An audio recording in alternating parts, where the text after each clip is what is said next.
My name is Dora Brown, and I'm 26 years old. Not a mogul, not the youngest CEO of anything. Just a woman who learned to fix drywall on YouTube, budgeted like a drill sergeant, and drove a used Honda with jokes for brakes. Last month, I signed for a 3-bedroom with a porch swing that complains with every breeze and a hallway that clicks like it's keeping secrets.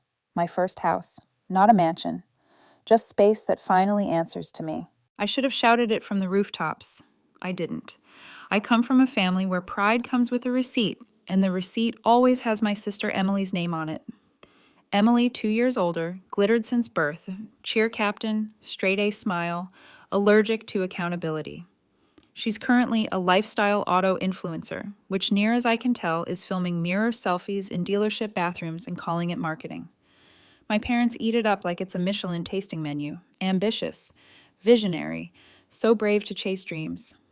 Meanwhile, my overtime shifts at the warehouse? Fine for now. I caved after 3 quiet weeks of unpacking, sanding, and replaying scenarios where they actually show up. I dropped a cheerful note in the family chat. Housewarming this Saturday, 5 p.m. Nothing fancy, burgers, drinks, string lights, a photo of my new welcome mat, wipe your paws. A little cartoon dog smiled up like he believed in me. No response for 6 hours. Then Mom, oh honey, Emily might be doing a thing that day, but we'll see. A thing. I texted Emily directly. You coming? Her reply was instant. OMG, would love, but test drive day. Big content op. Sorry. We'll hang soon. Test drive. I told myself it was a sponsorship or a meeting or something that at least required a serious face. Then I scrolled. Emily's Instagram. A countdown sticker. Big day coming. New car vibes. Let's go. Caption. Manifesting horsepower plus haters. Hashtag vroom vibes. My dad followed with a separate text. We'll swing by next time. Congrats, kiddo. The kind of swing by you say about gas stations. I still prepared like they'd arrive early. I mowed every inch twice, wiped the porch rail until it remembered it was wood, and strung lights that made the backyard feel like a promise. I iced 10 sodas, splurged on champagne with a cork that really pops, and assembled a charcuterie board with labels, brie and not brie. I put on a white blouse I never wear because I save nice for other people's moments. At 4:45 p.m., I set the citronella candle on the porch.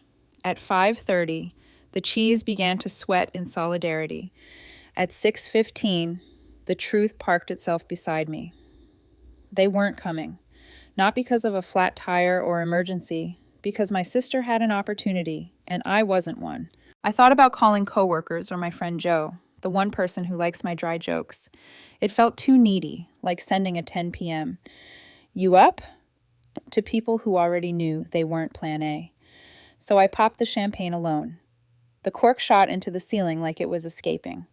I poured a glass and toasted to no one. To owning a house, I muttered, and sitting in it alone. Bruno, the neighbor's scruffy philosopher, wandered in through my open gate and barked once. Applause. Inside, the lights reflected on the sliding glass like a party I didn't get invited to. The burgers cooled in a foil pan, mocking me with their perfect grill marks. I ate a slice of cheesecake with the plastic fork still in its wrapper. It tasted like silence. My phone set off little fireworks. Instagram. Emily again. A boomerang of her hugging a red convertible. Vroom vibes only. Hashtag manifest mode. Hashtag test drive queen. Mom reposted with, so proud of our girl chasing dreams. Not one word about my life milestone. Cool. For balance, I posted my own. The patio at sunset, fairy lights soft as I wanted to feel. Caption, first night in my new place. Grateful. 5 likes. Joe, a real estate agent who cold emailed me months ago, and Bruno's account, whoever runs it, has a wicked sense of humor. I turned my phone face down. I'm not dramatic. I don't need confetti cannons. I just wanted a hug. We see you. The house felt like a set without actors. The hallway clicked again, like it was counting my breaths. Around midnight, my phone buzzed. Unknown number. Then nothing. When the last candle died, I washed my face like I could scrub off the disappointment and lay on the couch in my nice blouse because habit is a stubborn animal. 11:56 p.m. Dad. One ring. It stopped. 11:57 p.m. Dad again. 11:58 p.m. A third. 11:59 p.m. Fourth, fifth, sixth, seventh. Like his thumb got stuck on panic. At 12 and twalk on the dot. An eighth. I stared at the screen as if it were a wildlife documentary. The species. Father who forgets until he needs something. The call ended. A voicemail icon bloomed. I didn't tap it. Not yet. The quiet had a thickness to it, a syrup of old memories. The time Emily launched a jewelry store that never shipped, and I ate the postage cost. The short-term loan I never saw again. My credit card mysteriously hitting its limit the same week Mom bragged that Emily finally found the perfect love seat. I pushed the thoughts away and breathed. I finally pressed play. Dad's voice slid out tight, gruff, the old tone of, I'm not mad, I'm justified. Hey, it's bad. Call me back, we have a problem. Not we miss you, not we're sorry, not congratulations, Dora, just a problem. And suddenly I wasn't a daughter, I was a help desk. I set the phone on the coffee table and looked up. The popped cork still sat in the ceiling like a lodged regret. The house clicked again. Bruno barked once outside and trotted off, satisfied he'd done his rounds. I didn't call back. I lay in a bed that still smelled like plastic wrap and stared at the dim ceiling, counting the tiny shadows like sheep. Somewhere between 1 and 100, my boyfriend Evan texted from a night shift I knew he couldn't escape. Proud of you. Call me if you want to talk. I'm on break at 2. I smiled, small. Evan is steady in a world that prefers fireworks. His ex, Tessa, the PR siren who likes to leave hearts on his old posts, still floats around the edges of our life like smoke. Not tonight, I told myself. Not my problem. I put the phone face down again. By 7 a.m., the storm went quiet. No missed calls, no texts, no pity hearts. Just that one voicemail waiting like a tripwire. I made coffee I didn't want, because that's what people do when they need to occupy their hands, and stared at the brass nameplate I'd bought for the mailbox but hadn't installed yet. My name. Just mine. Eventually, curiosity beat pride. I called. Dad answered on the first ring. Finally, he snapped. What took you so long? Sleep, I lied. What's going on? A long exhale. A whisper of my mother in the background, the kind of stage whisper that wants to be overheard. Then, with the gentleness of a thrown brick, it's your sister. Of course it is. What happened? She crashed your content car? It's complicated, he said. You need to come over. I hosted a housewarming yesterday, I reminded him, tasting the bitterness. You were busy filming someone else's milestone. This is serious, he said, lowering his voice like secrecy could make this noble. It's about your name. Everything in my body went still. The coffee cooled in my hand. The house clicked twice like it knew the rhythm by heart. My name? I asked. Another pause. The new house Emily's moving into. There was confusion with the paperwork. The mortgage company called. Apparently they have you listed as the primary co-signer. The mug hit the counter a little too hard. Somewhere under my ribs, a door swung open and all the air in the room left through it. Excuse me? You're on the documents, he rushed. Just for the mortgage part. The mortgage part is the part, I said, my voice going quiet, the way a sky goes quiet before it splits open. It was easier this way, he said, already annoyed that I wasn't cooperating with the script. You've got better credit, stable income. Emily's between gigs. She's between realities, I said.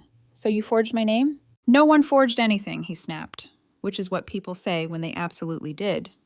We applied on your behalf. It helped get her approved. It was for a good reason. The brass nameplate on my counter gleamed a little in the morning light. Dora Brown. My life. My signature. My risk. You used my information without asking, I said slowly. We figured you'd be okay with it. I breathed in once, steady. In the quiet, the house's old bones let out a small click. 1, 2, like a countdown had begun. I'm not, I said. He went silent. Behind him, my mother. Tell her to stop being dramatic. I looked at the ceiling where the champagne cork still sat like a pinned butterfly. Dad, I said, I'm going to make this very easy for everyone. I walked to my desk, opened my laptop, and woke the screen. The cursor pulsed on a tab I'd opened at 12:30 a.m., out of habit and suspicion, the way people who've been burned keep aloe in the fridge. Credit freeze confirmation. Fraud alert submitted. Application flagged. I already froze it, I said softly, and I locked my credit before I called you back. On the other end, nothing. Not breathing, not shame, just calculation. This doesn't have to be a big deal, he tried. You're making it bigger than it is. I looked past the window to the empty porch swing, the backyard still dressed for a party that never happened, and the nameplate catching sunlight like a promise I could finally keep. Oh, I said, it's exactly the size it needs to be. Dad didn't say another word after that. The line stayed open, heavy with that kind of silence parents weaponize when they want you to feel like you're the problem for noticing the problem. I finally ended the call myself. The coffee had gone cold. My hands were shaking, not from fear, but from the kind of betrayal that's too familiar to be shocking and too deep to be ignored. Half an hour later, I heard my phone buzz again. This time it wasn't Dad, it was Emily. Hey, can we talk? This is spiraling, LOL. LOL. I stared at that word until it blurred. The universe's most unserious punctuation mark, dropped into the middle of identity theft. I didn't reply. 2 minutes later, she called. I put her on speaker, let the phone sit on the counter while I sliced a bagel. If she was going to waste my time, I might as well get breakfast out of it. Hey, she started, dragging the word out like we were catching up after brunch. I said nothing. She sighed, long, dramatic, and perfectly practiced. Look, I didn't even know about the mortgage stuff, okay? Mom and Dad handled it. They said it was just a cosigner thing. You weren't supposed to be, involved. I stopped mid-slice. Emily, I said slowly, it's a $470,000 loan under my name. Okay, but no one's asking you to pay it, she said, in that tone that made me want to throw my phone into the nearest storm drain. Oh, good, I said flatly. So when the bank comes knocking, I'll just hand them your Instagram handle and say, don't worry, she's manifesting rent this month. She groaned. Why are you being so dramatic? That word again. Dramatic. The family's favorite insult. It's what they call you when you finally stop playing along. You stole my identity to buy a house, I said, and skipped my housewarming to celebrate your car test drive. Forgive me if I'm not throwing confetti. You weren't even using your credit, she snapped back. And you always make everything about you. That's why no one tells you stuff. No, I corrected. No one tells me stuff because they know I'll say no. So they go behind my back and assume I'll fix it anyway. Silence. I heard a car door slam on her end, the echo of her acrylic nails hitting the steering wheel. Great. She was probably recording a chaotic morning vlog. Can you just help fix it? She asked finally, her voice softening into that spoiled, practiced whimper that used to melt Dad. I already put down a deposit. I need this house, Dora. My content's been popping lately, and this would be perfect for my brand. There it was, the brand, the real child in the family, not the one who worked or built or saved. The brand they worshipped like a religion. I took a bite of my bagel and chewed until the silence became unbearable. Then I swallowed and said the most freeing word I'd ever spoken in my life. No. She blinked audibly through the line. What do you mean, no? I mean, I'm not fixing it. I froze the application, locked my credit, and flagged the account. If that causes delays or nukes the deal, that's on you. The influencer voice dropped. The real Emily appeared, the one who used to mock my hand-me-down clothes while asking me for gas money. You're serious? She hissed. As serious as a mortgage fraud charge, I said. Look it up. You might need the definition for your next TikTok. You can't do this to me. Oh, I didn't, I said calmly. You did this to me. I'm just responding. You're ruining my life. No, I said, taking another sip of cold coffee. I'm protecting mine. Then I ended the call. For the first time in years, I didn't feel guilty about hanging up. I just felt light, like I'd finally stopped dragging the weight of their expectations behind me. By noon, I got an email from a realtor. Hi, Dora. We've had trouble reaching the primary borrower on file. Emily mentioned this may be a mix-up. Can we confirm identity? Oh, yes, we could. I waited an hour before replying, not out of mercy, but because pettiness is better when it simmers. I am not involved in this loan and did not authorize my information to be used. Cease all further processing or I will contact my lawyer. Their reply came in 4 minutes. Understood. We're deeply sorry. Please let us know if you'd be willing to discuss a possible correction or resubmission. Ah, the classic, please help us undo the thing we did without your consent. I ignored it. By 1 p.m., my dad was calling again. I let it ring 5 times while I microwaved another cup of coffee. When I finally answered, he launched in immediately. Hey, listen, I know things got a little out of hand. You mean when you committed fraud using your daughter's name? I asked. It wasn't fraud, he barked. It was just helping family. You weren't supposed to find out. Oh, well, that makes it legal, I said.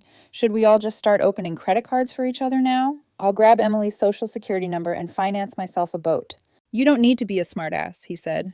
I'm not. I'm being accurately bitter. There's a difference. He sighed so hard I could practically hear the vein in his forehead pulsing. Look, you made your point. You froze the loan, okay? Can we just make this go away now? Emily's got sponsors waiting. She posted about moving in already. There's pressure. I leaned against the counter and smiled, a slow, satisfied smile that tasted like justice. There's pressure? I repeated. You know what I mean, he said. Oh, I do.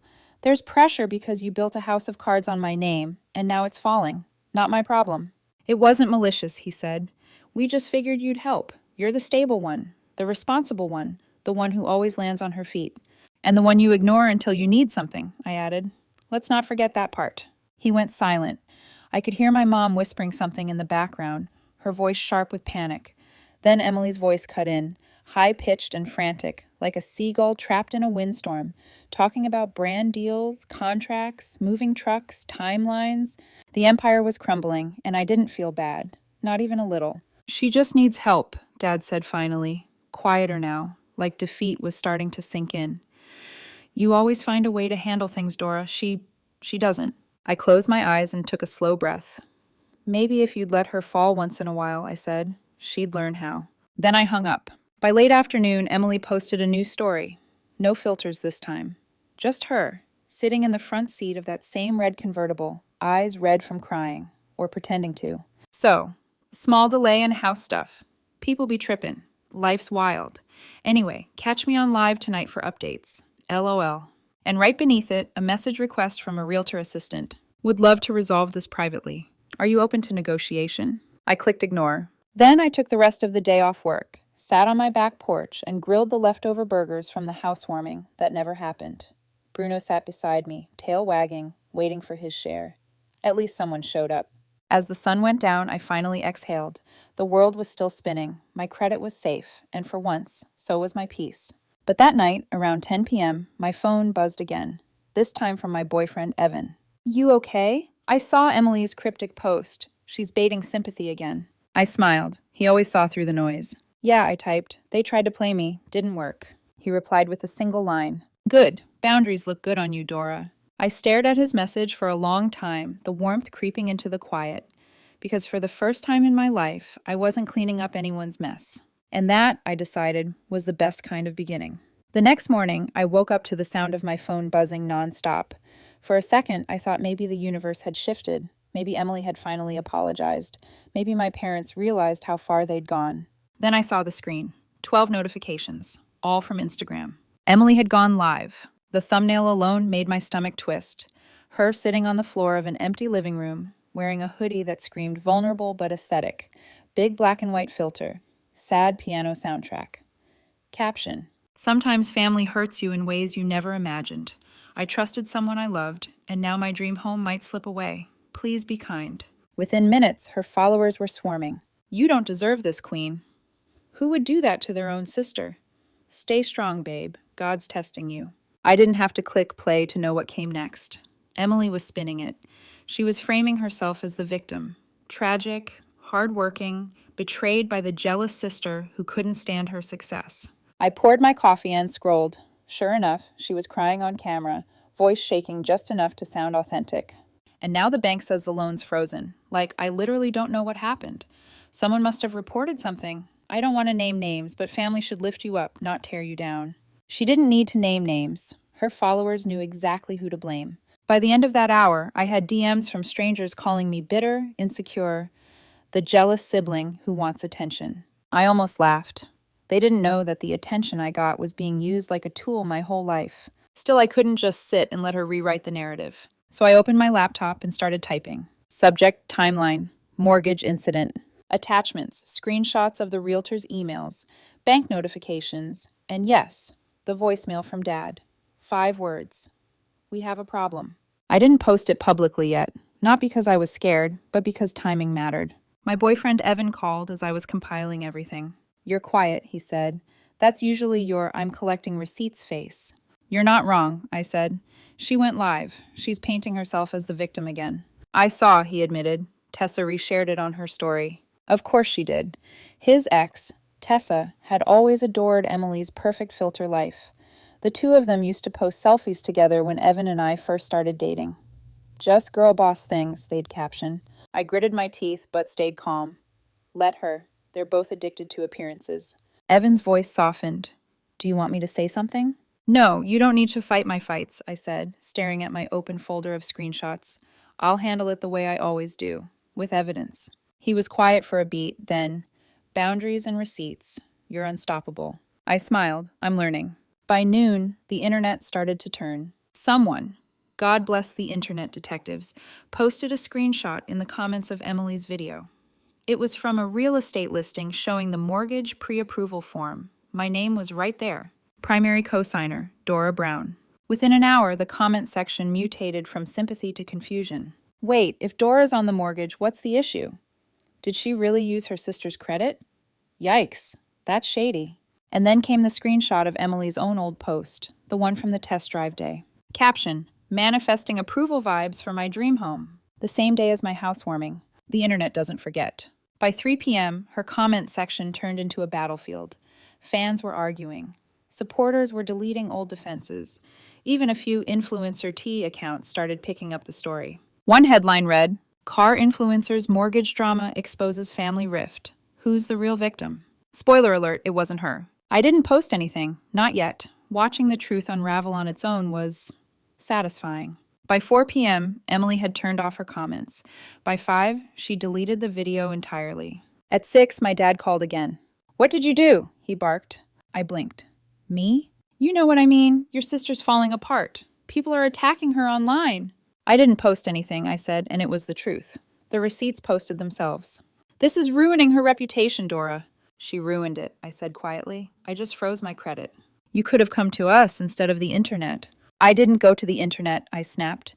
The internet came to her. Maybe next time, don't give a liar an audience. He groaned. You're impossible. No, Dad, I said. I'm done being possible. Then I hung up again. That night, as the world was still dissecting my family's mess, I sat outside on the porch with Bruno at my feet and opened the draft I'd written earlier. The evidence, the timeline, the voicemail, all of it. The cursor blinked at the end of my last line. Imagine skipping your sister's housewarming only to end up needing her name to buy your dream home. It was simple, calm, true. I hovered over the post button, then stopped. Not yet. The damage was already done. And if I'd learned anything from years of being the family's cleanup crew, it was that silence, strategic, deliberate silence, can be louder than any scream. The next morning, I woke up to another knock. Not a friendly one, not hesitant.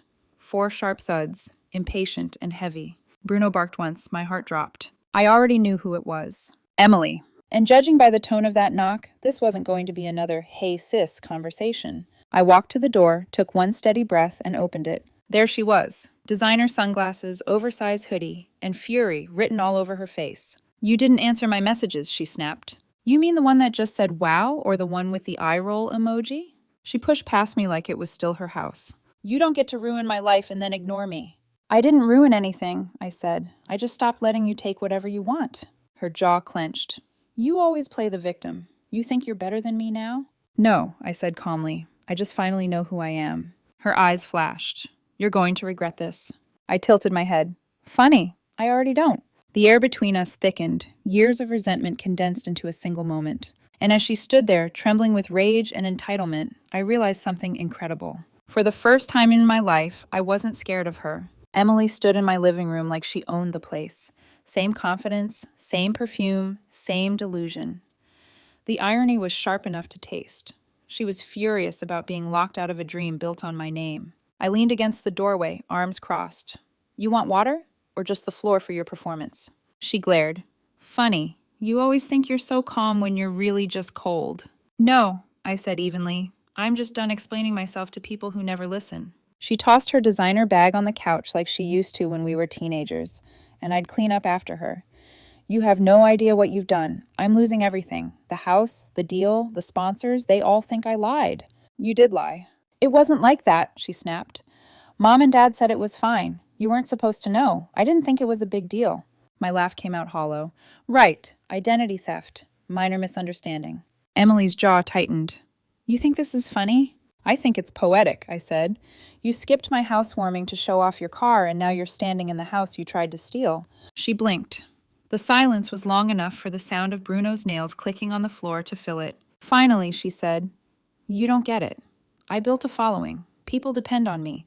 I already promised the move-in vlog, the sponsorships. I can't just tell them it's off. So tell them the truth. I can't, she shouted, her voice cracking for the first time. They'll think I'm a fraud. You are, I said quietly. She froze. The words hit her like glass breaking in slow motion. For a second, the tough mask slipped. I saw the panic under her fake lashes, the realization that no brand deal could fix this. Then her tone changed. Smaller, almost pleading. You could fix it, Dora. Please, just call the bank and say it was a mix-up. We'll handle the payments. You won't have to do anything. I looked her dead in the eye. You want me to unfreeze my credit and risk my livelihood for your reputation? Yes, she whispered. I need this house. It's perfect for my brand. There it was again, her brand. Not her life, not her safety, not her conscience, her brand. I turned, walked to the kitchen counter, and picked up my phone. Her eyes followed me. What are you doing? Giving you a choice. I opened the Notes app, the post I'd drafted the night before, screenshots, receipts, and that single calm closing line. Imagine skipping your sister's housewarming only to end up needing her name to buy your dream home. Her face went pale. You wouldn't. Oh, I would, I said, but I haven't yet, because I'm offering you one last chance to walk away quietly. Emily's voice trembled. You'd ruin me. No, I said softly. You did that yourself. I'm just deciding if the truth deserves sunlight. She swallowed hard. You owe me, Dora. That made me laugh. For what? For years of being your unpaid assistant? Your emotional punching bag? Or for all those times you called me a failure right before asking for a loan? You don't understand what it's like being me, she said suddenly, tears threatening to spill. Everyone expects me to be perfect, to look successful. You think that's easy? I stared at her. You think working double shifts, saving every penny, and still being invisible is easy? We just stood there, two sisters, mirror images of the same wound, both bleeding from different sides. Then my phone buzzed, Evan calling. Emily flinched when she saw his name on the screen. Oh, your perfect boyfriend, she sneered. Does he even know how cold you can be? I picked up the call, not breaking eye contact. Hey, I said quietly. Everything okay? Evan asked. You sound tense. I'm fine, I said. Emily's here. I could almost hear him straighten in his chair on the other end. Want me to come by? No, I said, eyes still locked on hers. I've got it. Evan hesitated, then said gently, Whatever you choose, I back you. That simple sentence steadied me more than 1,000 apologies ever could. Thanks, I whispered. I'll call you later. I hung up. Emily crossed her arms. He's probably loving this. He always hated me. Evan doesn't hate anyone, I said. But he does like honesty, something you've never tried. She stepped closer, voice lowering to a whisper that trembled between fury and fear. If you post that, I'll never forgive you. I looked at her. Emily, you stopped forgiving me years ago, around the time I stopped existing except as your backup plan. Her lips trembled. You'll regret this. No, I said, calm and certain. For once I won't. She grabbed her bag off the couch, nearly knocking over one of my picture frames, the one of me and Evan fixing the porch swing. She stared at it for a beat too long. You really think this makes you better than us? She said quietly. No, I replied. It just makes me free. Her face hardened again. This isn't over. You're right, I said. It's finally beginning. She stormed out, slamming the door behind her so hard the porch light flickered. I stood there in the silence that followed, heart racing, not with anger, but relief. Outside, the world was still bright, still normal. The birds didn't care that my family had just imploded. Bruno barked at a squirrel. Somewhere down the street, someone was mowing their lawn. And me? I finally felt the quiet peace of a boundary held. I walked to the mailbox and pulled out the brass nameplate I'd bought weeks ago. With a screwdriver and steady hands, I fixed it to the box. Dora Brown, just one name. No cosigner, no ghost signatures, just mine. The metal caught the sunlight, throwing back a small reflection of gold, like the world was quietly applauding. Inside, my phone buzzed again. A new email from the realtor. Subject, final mortgage notice. Status frozen due to borrower conflict. I smiled. For once, the problem wasn't mine to fix. The day after Emily's stormy exit, the air felt different, lighter somehow. I woke up to the quiet hum of my fridge and sunlight streaming through the blinds like it was congratulating me. For once, I didn't wake up anxious.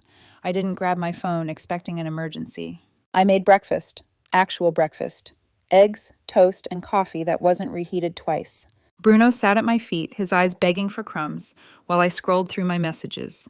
Nothing from my parents, nothing from Emily, just the realtor's final email confirming the loan had been canceled. Mortgage application terminated. Primary borrower dispute unresolved. Case closed. I let out a breath I didn't realize I'd been holding. It was over. Or so I thought. At noon, Dad called again. This time I answered, not because I wanted to, but because I didn't want them showing up at my door unannounced. What now? I said flatly. He didn't waste time. You need to call your sister. Why? She's devastated, he said. People are turning on her. She says you've destroyed her reputation. I haven't said a word publicly, I reminded him. Everything that's happened is because of what she did. She's your sister, Dora. She's also an adult, I said, keeping my voice steady, a grown woman who used my name without permission. He sighed heavily. You're being impossible. No, I said, I'm being done. There was a pause. Then the softer voice of my mother in the background, brittle with guilt. Dora, sweetheart, maybe just talk to her. She's been crying nonstop. Did she cry when she used my credit? I asked. Did she cry when she skipped my housewarming? When she let strangers online call me jealous? Mom didn't answer. Just a small, broken sound before the line went quiet. I hung up. By the afternoon, Emily's social media accounts were in freefall. She deleted half her old posts, sponsors unfollowed her, and the influencer T accounts, they'd moved from sympathy to speculation. One headline read, Car influencer loses brand deals after mortgage scandal, family drama, or fraud. She went silent for a few days, which in influencer time is basically a year. Then one morning, she reappeared on my feed with a new post, a soft-lit selfie captioned, Growth Season New Chapter Loading. The comments were full of the same recycled optimism. We all make mistakes. Queen energy. I just scrolled past. That evening, while watering my front garden, a sleek white car slowed in front of my house. For a second, my chest tightened, but it wasn't her. It was the realtor. A polite woman in a gray suit stepped out, holding a clipboard. Ms. Brown? She asked carefully. Yes? She smiled nervously. Just wanted to inform you that the mortgage company has officially flagged the application for internal investigation. You may receive a statement request. Good, I said, happy to cooperate. She nodded. Between you and me, this happens more often than you'd think, but rarely with family. I laughed softly. Tell me about it. She looked like she wanted to say more, then handed me a small envelope. Consider this closure, she said, before getting back into her car. Inside was a printed notice stamped resolved. Closure, indeed. Later that night, Evan stopped by after work. He walked into the house, took one look at me, and smiled. You look lighter. I am, I said. The mortgage is gone. So are the guilt calls. He set down his jacket and joined me at the table. I saw Emily's new post. She's pretending everything's fine. Let her, I said, stirring my tea. She's building her next illusion. I'm building peace. He smiled. Peace looks good on you. Better than pity, I said, half smiling. Then he reached across the table, brushing his thumb over my knuckles. You know, I don't think your family ever expected you to choose yourself. They never thought I could, I said quietly. They thought I'd keep cleaning up after them forever. But you didn't, he said. You stopped. And that was the truth. 2 weeks passed before I heard from my parents again. A plain envelope showed up in my mailbox. No return address, just my name in my father's handwriting. Inside was a small card. No apologies, no explanation. Just 5 words. We didn't handle that right. I stared at it for a long moment. It wasn't enough, but it was something. I tucked the card into my junk drawer beside spare screws and batteries. Maybe I'd keep it, maybe not. Some wounds don't need closure. They just need distance. A few days later, my phone buzzed with a message from Evan. Tessa just DM'd me about Emily. Apparently, she wants to clear her name by doing a podcast interview. Thought you should know. I rolled my eyes. Of course she does, I muttered. He added, Tessa offered to mediate if you'd stay silent. Said it'd be a win-win for everyone's image. I laughed out loud. A PR deal for Betrayal. How on brand? Evan replied, So what should I tell her? Tell her, I typed back. I don't negotiate with people who mistake silence for guilt. He responded with a heart emoji. Simple, steady. That night, I sat on the porch, watching the glow from the string lights I'd hung the day of the failed housewarming. Back then, those lights had felt like a mockery. Now they felt like proof. Proof that I could stand alone and still shine. I thought about Emily, probably somewhere in a rented apartment, practicing her comeback speech in front of a ring light, and I thought about the version of me who used to beg for scraps of validation. She was gone. In her place was someone who knew her worth and wasn't afraid to protect it. Bruno barked at the wind. I smiled, took another sip of tea, and whispered to myself. Boundaries held, peace earned. 3 weeks passed. No calls, no let's talk texts, no drive-by guilt trips disguised as family visits. Just silence. Steady, calm, almost musical. For the first time in my life, I realized silence wasn't punishment, it was peace. The house, once echoing with tension, now sounded like home, floorboards creaking under my steps instead of under my stress. Every morning I brewed coffee, opened the blinds, and whispered a small reminder. This is mine. No borrowed credit, no shared signature, no emotional IOUs. Mine. I'd stopped following Emily weeks ago, but word travels fast in small circles. Joe, the coworker who always seemed to know everything before anyone else, leaned over at lunch one day. You hear about your sister? I didn't look up from my sandwich. Nope, and I'm good keeping it that way. He chuckled. Well, she tried to start a family healing podcast.